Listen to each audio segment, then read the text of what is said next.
Hey guys, this is SHAKYA YouTube channel, SHAKYA YouTube. स्वागत छ तपाईलाई SHAKYA YouTube channel मा. आज मलाई एउटा कमेन्ट आएको छ TikTok मा कसरी हैन काइनमास्टर चलाउने अरे ओके. सो काइनमास्टर कसरी चलाउने? मलाई पनि काइनमास्टर एकदम मन पर्छ. धेरै फिचर काइनमास्टरमा धेरै राम्रो छ. क्यापकट भन्दा क्यापकट भर्सेस काइनमास्टर भइराछ अहिले तर क्यापकट धेरै सजिलो छ. काइनमास्टर पनि धेरै राम्रो छ है. कतिवटा क्रोमा की काइनमास्टरको झन् दामी छ र क्रोमा अनि एडजस्टमेन्ट पनि काइनमास्टरको धेरै राम्रो छ है त. सो अब क्यापकटको मैले सिकाइसकेछु. क्यापकटको पनि पार्ट 1 पार्ट 2 पार्ट चाहिँ कति छ मेरो त्यो भिडियो हेर्नु होला क्यापकट सिक्नलाई चाहिँ. अब काइनमास्टर कसरी सिक्ने त्यो चाहिँ मैले जान जति म सिकाउँछु. भिडियो हेर्नुस् म सिकाउँछु. सो गाइस आफ्टर डिपकै डिमान्ड मैले तपाईलाई काइनमास्टर कसरी चलाउन सिकाउन लागेको छु. क्यापकटको मैले क्यापकट ट्युटोरियल क्यापकट कसरी चलाउन सिकाइसकेछु अब काइनमास्टरलाई हो. सो क्यापकट यहाँ छ, काइनमास्टर यहाँ छ.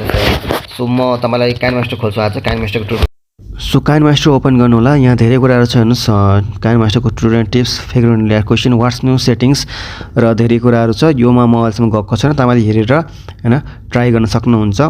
जस्तो कि तपाईको अब यहाँमा गइरहेँ तर यसमा धेरै नजाम है त. हामी डाइरेक्ट काममा जाम. जस्तो माई प्रोजेक्टमा गएर तपाईले हेर्न सक्नुहुन्छ. धेरै प्रोजेक्टहरू मैले जुन काम गरेँ तपाईले रिसेन्टली काम गर्नुहुन्छ नि काइनमास्टरमा त्यो यहाँ आएर बस्छ. मैले धेरै काम गरेको छु त्यो मेरो यहाँ आएर बसिरहेछ है त. Excuse me please. धेरै कुराहरू छ काइनमास्टरमा अहिले. सो हामी क्रिएट न्यूमा जाम सिधै है त. सो हामी डाइरेक्ट अब क्रिएट न्यूमा जाँदैछौँ. सो क्रिएट न्यूमा हामीले अब क्लिक गऱ्यो भने चाहिँ तपाईको यहाँ सुरुमा आउँछ जस्तो कि यो रेसियो कुन भिडियो बनाउन लाग्नुहुन्छ तपाईले हैन. अब युट्युबमा हो कि टिकटकमा हो कि इन्स्टाग्राममा हो कि युट्युबमा अर्को रेसियोमा हो कि हैन. यहाँ धेरै नै छ. तपाईले हेर्न सक्नुहुन्छ. तपाई कुनै पनि क्लिक गर्न सक्नुहुन्छ. जस्तो कि अब मैले युट्युबलाई बनाउन लागेको. सो म 16:9 मा क्लिक गर्छु. टिकटकमा हो भने 9:16 मा सेकेन्डमा क्लिक गर्नु होला तपाईले त. सो यहाँ आइकन पनि दिएको छ युट्युब, टिकटक, इन्स्टाग्राम दिएको छ र आइजिटिभी को आइकन पनि दिएको छ 9:16 मा. तर 9:16 को टिकटकलाई पनि हो है त. सो तपाईले लोगो हेरेर पनि बुझ्न सक्नुहुन्छ तपाईले केलाई तपाईलाई चाहिने भनेकोले कि युट्युबलाई 16:9 कि 9:16 लाई हो. अब इन्स्टाग्राममा खासै कसैले भिडियो आजकल हाल्दैन त्यति हैन. त्यति इन्स्टाग्रामको चाम छैन आजकल चाहिँ. ओके सो म तपाईको क्रिएटमा क्लिक गरे अनि यहाँ तपाईले अब काइनमास्टर हो भने तपाईले एउटा ब्याकग्राउन्ड चाहिँ लिनै पर्ने हुन्छ. यहाँ जुन क्यापकट गर्नु पर्छ जस्तो इमेज भयो नि फर्स्टमा इमेज. सो हजुरले इमेजमा क्लिक गरेर हैन एउटा ब्याकग्राउन्ड लिनु होला अथवा कुनै पनि आफ्नो फोटो पनि लिन सक्नुहुन्छ. मैले चाहिँ यहाँ धेरै डिजाइनहरु छन्. इमेजमा गएपछि मैले चाहिँ ब्ल्याक वाला सिलेक्ट गर्छु है त. ओके सो ब्ल्याक वाला सिलेक्ट गरे मैले. सो यो आइसकेको छ. यहाँ तपाईले ब्ल्याकलाई अरू कलर पनि चेन्ज गर्न सक्नुहुन्छ. माथि त्यो बक्स छ नि ब्ल्याक सानो बक्स ब्ल्याकको यहाँ क्लिक गरेर तपाईले अब येलो दिने हो भने येलो हैन. अब ग्रीन दिने हो भने ग्रीन पनि गर्न सक्नुहुन्छ. कुन कलर हो त्यही कलर आउने छ यसमा ब्याकग्राउन्डमा है त. अब यो तपाईले कतिको आवश्यक छ त्यो हैन आफ्नो अनुसार हो. तपाईले ब्याकग्राउन्डले पनि तलको लेयरमा गएर मिडियामा जुन लिनुहुन्छ नि मिडिया त्यसलाई तपाईले मजाले एडिट गर्न सक्नुहुन्छ के ब्याकग्राउन्ड लिएपछि. लेयरमा गएर मिडियामा गएर एउटा मैले अब यहाँ के लिन्छु मेरो आफ्नै भिडियो लिन्छु एउटा. सो भिडियो हेर्छु म हेर्नु. ओके मेरो फोल्डरमा गएर म तपाईलाई अब एउटा भिडियो लिन्छु है. ब्याकग्राउन्डको मेन भिडियो हामीले एडिट गर्न गाह्रो हुन्छ के. सो हामीले ब्याकग्राउन्डलाई लिएर अनि लेयरमा गएर बल्ल हाम्रो भिडियोहरू एडिट गर्दा सजिलो हुन्छ काइनमास्टरमा है त. ओके सो हाम्रो यो भिडियो मैले लिइसकेको छु. अब यसलाई म तपाईलाई एकछिन है त. ओके सो तपाईलाई म यो प्ले गरिसकेको छु. भने क्रोमा की गरेर देखाउनु पर्यो एकचोटि है त. क्रोमा की त आएको छैन तर म अहिले क्रोमा की हजुरले देखाइदिन्छु. जस्तो भिडियो मेरो अड्क्यो यहीँ भिडियो अड्किन्छ. ब्याकग्राउन्ड जहाँ छ तपाईको भिडियो त्यहीँ गएर अड्किन्छ के है त. ब्याकग्राउन्ड भन्दा उता भिडियो जान्न यसमा छ है. मेन ब्याकग्राउन्ड जे छ त्यति नै मात्र भिडियो हुन्छ यसमा. ओके सो तपाईले यसले हैन यसरी सानो ठुलो गर्न सक्नुहुन्छ औँलाले अथवा तपाईले माथि कैँचीको साइडमा जुन छ नि जुम त्यहाँ बक्स त्यहाँ पनि गरेर तपाईले यस्तो फुल गर्न सक्नुहुन्छ, हाफ गर्न सक्नुहुन्छ, लेफ्ट हाफ गर्न सक्नुहुन्छ, डाउन हाफ गर्न सक्नुहुन्छ, राइट अफ हाफ गर्न सक्नुहुन्छ, जे पनि सक्नुहुन्छ हजुरले है त. ओके मैले अहिले अफ गर्दै औँलाले यसरी तपाईले पनि ठुलो सानो पार्न सक्नुहुन्छ है त. ओके यो एउटा भयो. यसमा दुईटा डिफरेन्स भनेको चाहिँ तपाईको फुल गर्नुभयो भने तपाईले तपाईको फेरि हल्दैन चल्दैन भिडियो फेरि है त. ओके तपाईले बुझ्नुहुन्छ त्यो गरेर चाहिँ अरु अब आउने पार्टमा सिकाउँछु म. ओके सो मैले तपाईलाई अब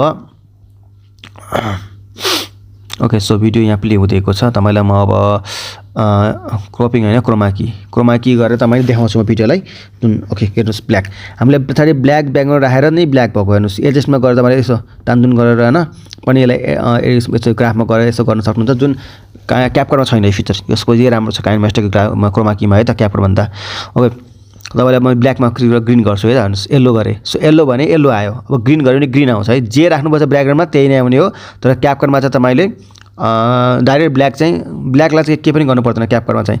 तर तपाईँ यसमा चाहिँ एउटा पछाडि जे ब्याकग्राउन्ड राख्ने हो त्यसको कलर चाहिँ लिनुपर्ने हुन्छ. तर मैले अहिले ब्ल्याकै राखिदिन्छु है त किनकि ब्ल्याकै नै हामी बढी युज गर्छौँ अहिले. ओके यो भिडियोलाई मात्र यस्तो हो तपाईँ पर्दैन. ओके सो यो भयो है त देन अब तपाईँको मैले एउटा मिडियामा गएर फोटो लिन्छु फोटो लिदिएँ है त ओके फोटो लिदिएँ मैले यो ब्याकग्राउन्ड माथि मेन मिडियामा गएर बस्यो ब्याकग्राउन्डको माथि गएर साइडमा गएर बस्यो तपाईँले यसलाई होइन एडिट गर्न सक्नुहुन्न कि राम्रोसँग किनकि यो तल लेयरको एडिटिङ छुट्टै हुन्छ र माथिको ब्याकग्राउन्डको एडिटिङ छुट्टै हुन्छ है त ओके मैले लेयरमा गएर मिडियामा गएर भने लिएँ भने यसलाई तपाईँले यसरी चलाउन सक्नुहुन्छ कि है त लेयरमा गएर मिडियामा लिएर गयो भने तर मिडिया माथिबाट लिएर गयो भने यस्तो फोटो तपाईँले चलाउन सक्नुहुन्छ सिक्नुहुन्छ हेर्नु चलाउन सकेन मैले यसलाई चलाउन तपाईँले यो सेकेन्ड कैँचीको साइडको यो प्याटर्न जुममा गएर तपाईँले कैँचीको साइडको प्याटर्न जुममा गएर तपाईँले हेर्नुहोस् यसलाई दुईटा औँलाले यसरी जुम इन जुम आउट गर्न सक्नुहुन्छ है त यसमा यसलाई यसरी चलाउनु पर्ने हुन्छ भने लेयरको मजाले एडिट गर्न मिल्छ ब्याकग्राउन्डको अलिकति केही रिस्ट्रिक्सन हुन्छ कि माथिको मेन भिडियोमा है त ओके सो तपाईँले अब हेर्नुहोस् यसरी तल किन आयो भन्दाखेरि चाहिँ तपाईँले यो कैँचीको साइडको प्याटर्न जुममा गर्नुभयो नि तपाईँले माथिको भिडियोलाई जुम आउट जुम इन गर्नुभयो तर तलको भिडियो चलाउनु पनि फर्स्ट पार्ट र लास्ट पार्ट हो कि त्यो भनेको है त यो लास्ट पार्ट हो यो फर्स्ट पार्ट हो तपाईँले फिक्स गर्न छ भने तपाईँले इजगल टु भने दुइटै एउटै साइडको साइजको आउँछ प्ले गरेर हेरौँ हेर्नुहोस् हल्लिएन नि त अब बराबर भयो इजगल टुमा क्लिक गऱ्यो भने यसको फरक यो है त ओके सो यो भइहाल्यो तपाईँको मिडिया लेयरमा गएर अब यहाँ धेरै छ इफेक्ट छ स्टिकर छ टेक्स्ट छ है त धेरै कुराहरू छ त्यसमा ओके सो यो अफ गरिदिएँ मैले है यसलाई हल्लाउन चलाउन मिल्छ कि ओके सो अब तपाईँको औँलाले मैले यसलाई फुल गरिदिएँ ओके सो देन अब लेयरमा गएर त्यहाँ धेरैहरू कुराहरू छ अब मलाई मिडियामा गएर तपाईँलाई बुझाइसकेँ मिडिया यो हो अब यहाँ इफेक्ट छ नि इफेक्ट एफएक्स लेखेको छ इफेक्टमा है त सो यहाँ इफेक्ट गर्नुभयो भने तपाईँले यहाँ हेर्नुहोस् मैले डाउनलोड गरिसकेको इफेक्टहरू हो है यो मैले डाउनलोड गरेको इफेक्टहरू तपाईँलाई यहाँ चाहिएको माथि घरको आइकनमा क्लिक गरेर तपाईँले यहाँ धेरै कुराहरू छ हेर्नुहोस् ओके सो यहाँ धेरै कुराहरू छन् होइन आर्टिस्टिक ब्लर होइन अनि यहाँ धेरै कुराहरू चाहिँ स्टिकर तपाईँले सबैलाई तपाईँलाई जुन चाहिएको छ तपाईँले त्यही डाउनलोड गर्नुपर्छ यसमा चाहिँ क्यापकटमा अलरेडी आउँछ होइन त्यसमा चाहिँ तपाईँले डाउनलोड गर्नुपर्ने हुन्छ कुन तपाईँलाई मन परेछ भनेर है त सो यसलाई नेट पनि क्यापकट नेट चाहिन्छ यसलाई नेट चाहिँदैन त्यही भएर है काइनमास्टरलाई त मैले एकचोटि डाउनलोड गर्छु बिना नेट पनि चलाउन सक्नुहुन्छ ओके सो यहाँ अब जस्तै मैले बुटकोलाई क्लिक गर्नुहोस् यहाँ डाउनलोड पनि छ देख्नुभयो सो यसरी डाउनलोड गर्न आउँछ एकछिनमा देखाउँछु मैले है अब यहाँ गीतहरू पनि छ हेर्नुहोस् वाटरफलको आवाजहरू पनि छ तपाईँले के गर्ने हो होइन भिडियो पनि छ इमेज पनि छ टेक्स्ट पनि छ फन्टहरू पनि डाउनलोड गर्नु मन पऱ्यो भने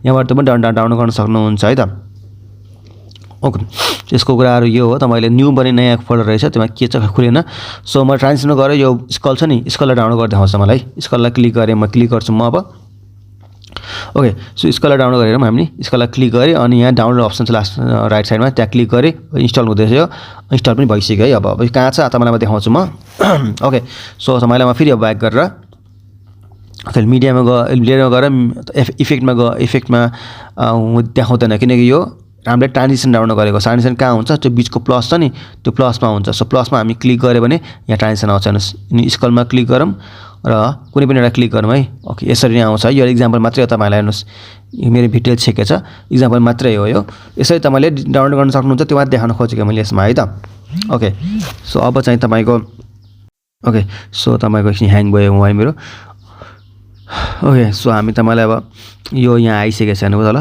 ग्रेसन ब्रिज मैले इफेक्टमा गरेँ यो मेरो आफ्नो डाउनलोड गरेको इफेक्टमा हेर्नुहोस् मैले कुनै मेरो पार्ट नराम्रो आयो मेरो लुगा फाटेको छ कि छोप्न छ भने तपाईँले यो मैले ग्लेसन ब्लू भनेर यसलाई इफेक्ट डाउनलोड गरेको हो तपाईँ सेटिङमा गएर तपाईँले यसको हेर्नु रेन्ज पनि बढाउन सक्नुहुन्छ धमिलो बनाउन सक्नुहुन्छ यो धमिलोलाई मलाई फेरि मैले डाउनलोड गरेर राखेको है धेरै इफेक्टहरू छ तपाईँको यहाँ अबसम्म लेयरमा गएर इफेक्टमा गरेर अरू पनि डाउनलोड गरेको छु इफेक्ट स्टिकरमा गएर हेर्नुहोस् मैले यहाँ धेरै युज गरेको छु मैले पानीमा रेनी डेजलाई एकदम दामी लाग्छ मलाई रेनी डेजलाई हेर्नुहोस् योमा क्लिक गरेँ भने तपाईँले पानीवाला हेर्नुहोस् है यस्तो यो मैले डाउनलोड गरेर राखेको गाइस तपाईँकोमा आउँदैन है यो तपाईँले डाउनलोड गर्नुपर्ने हुन्छ यो है त यो मैले माथि घरको आइकनमा गएर तपाईँले डाउनलोड गर्नुपर्ने हुन्छ यसमा है त ओके टेक्स्टमा गऱ्यो भने तपाईँले कुनै टेक्स्ट लिन सक्नुहुन्छ जस्तो म अब यहाँ अमु लेख्छु सो अमु लेखेँ मैले यहाँ अमु लेखेँ अब तपाईँले यसलाई ए छ नि अब ए क्लिक गरेर एमा क्लिक गरेर यहाँ धेरै फन्टहरू आउँछ धेरै फन्टहरू छ यहाँ लेटिनमा पनि छ एन्ड्रोइडमा पनि छ तपाईँले कुन चाहिँ मन पऱ्यो तपाईँले त्यो क्लिक गरेर गर्न सक्नुहुन्छ माथि घर जस्तो आएको छ शब्द आएको त्यहाँ क्लिक गऱ्यो भने अरू पनि तपाईँले आफूलाई मनपर्ने टेक्स्टहरू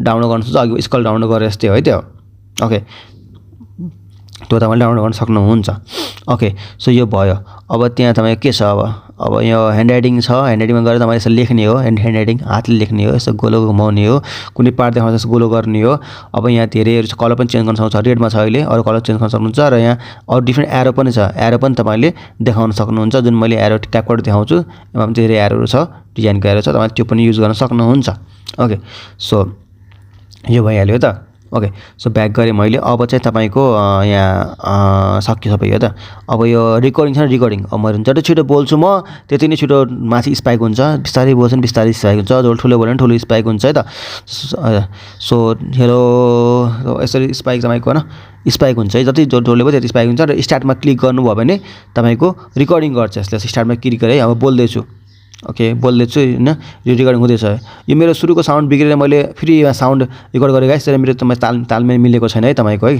तपाईँले रिभर्बमा गएर होइन किनकि मैले सुरुको साउन्ड झ्याझेर आयो अनि मैले साउन्डमा यो एडिङ साउन्ड गरेर आएको छु त्यही भएर ठ्याक्क बोलेर यो मिलिरहेको छैन कि है त कम्प्रोमाइज गर्नुलाई अर्को भिडियोमा यस्तो हुँदैन ओके सो यसलाई मैले केही पनि सिकाएन किनकि यो मैले मेन साउन्डमा यो सबै गइसकेको छ होइन अहिले तपाईँ बुझ्नुहुन्न ओके यसलाई छोडिदिउँ है त हामी अहिले ओके अब यो भइहाल्यो अब अडियोमा गएर यहाँ धेरैहरू छ होइन म्युजिक एसएफएक्स रेकर्ड तपाईँले फेरि गेट म्युजिकमा गएर क्लिक गऱ्यो भने तपाईँले डिफ्रेन्ट टाइप साउन्ड डाउनलोड गर्न सक्नुहुन्छ होइन अब यहाँ तपाईँ सुन्नुहुन्न किनकि मेरो यो सुरुको साउन्ड बिग्रेर मैले डब गरेको साउन्ड त्यही भएर यहाँ वाटरफलको साउन्डहरू थियो धेरै साउन्डहरू थियो अब यो केही पनि आउँदैन तपाईँको राम्रो साउन्डहरू छ तपाईँले यसलाई डाउनलोड गरेर पछि तपाईँकोमा अप्सन आउँछ अनि तपाईँले पछि युज गर्न सक्नुहुन्छ ओके सो यति भयो गाइस ओके सो अहिले मैले यतिमा सिकाएँ कि है त यो मिडिया लेयर रेकर्डिङ र अरू यो त पछि सिकाउँछु यिनीहरू है नेक्स्ट भिडियोमा अहिले मिडिया लेयर रेकर्डिङ र अडियोमा सिकाएँ अरू चाहिँ म पछि सिकाउँछु सो भिडियो मन पऱ्यो लाइक गर्नु ल अनि बल्ल म नेक्स्ट पार्ट ल्याउँछु यसपालि भिडियो राम्रो भएन किनकि यो साउन्ड उडेर हो यो डबको साउन्ड राम्रो भएन नेक्स्ट पार्टमा सिकाउँछु है राम्रोसँग है त